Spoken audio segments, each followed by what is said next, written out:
Gary White, head coach of the Matao. It's day one of the camp in preparation for the key upcoming World Cup qualification matches against Iran and Oman. Can you just give us a bit of a recap about what's been happening in the build-up to the camp, and even though it's early doors, what's happened today? Well, you know, the build-up for any national coach is securing your players once you know the opposition that you're going to face.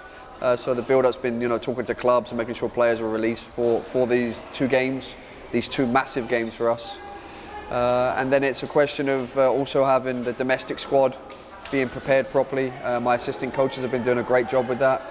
And then it's a question of bringing everyone together. And the first set of players came in today. And we had them do a very light training session with our sports science staff, and just to get them a little bit activated and ready for the camp. And as you know, there's a hurricane coming through this part of the world, so but we still trained. I was going to ask about that, whether it's a typhoon or a hurricane. We can argue over the description of it, but it's a severe weather warning. Did that curtail any of the preparations today? No, not at all. I mean, they're professional players and we have professional staff, and the fact is that you've got to play under different conditions. Maybe these conditions are a little bit extreme, but it was a very short session, very light, just to get the players ready for the camp and get some of the flight out of them a little bit, and open the lungs up a little bit and get to know each other a little bit. And with the assistance of the Japan Football Association, you've actually been able to be based here in Osaka at a facility called J-Green Sakai. It's a wonderful venue. How important is it to have these kind of top-notch, almost world-class training facilities as you prepare for these games? Well, first of all, the JFA have been fantastic supporters of the GFA. Our president, Richard Lai, has created that relationship, and they're like a big brother for us. So to be able to come to one of their national training centres is a big plus. But this is what's expected now at this level. We're about to play the top-ranked team in Asia in a few days, and we should be in this environment if we're going to prepare properly.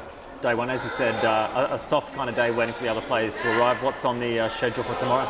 Well, the schedule changes a little bit now because more players come in tonight, and tomorrow will be more of a technical session, a bit more dynamic, and getting more touches on the ball, and start to open it up a little bit, ready for the more tactical sessions in the coming days.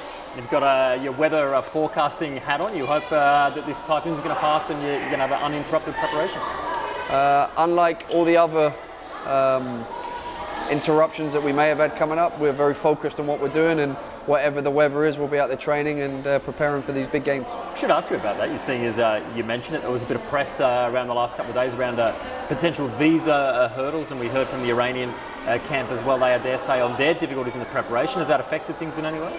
No, I mean, obviously the delay in the visa is not good for anybody, but our GFA executive and president's staff are working on this diligently with the Iranians, and we're totally focused on the game ahead, and all we're thinking about is what we need to do to prepare the team and leave the politics and the visas and all the logistics to those that have expertise in this. Excellent, nice chatting. We'll do it again tomorrow. Thanks, mate.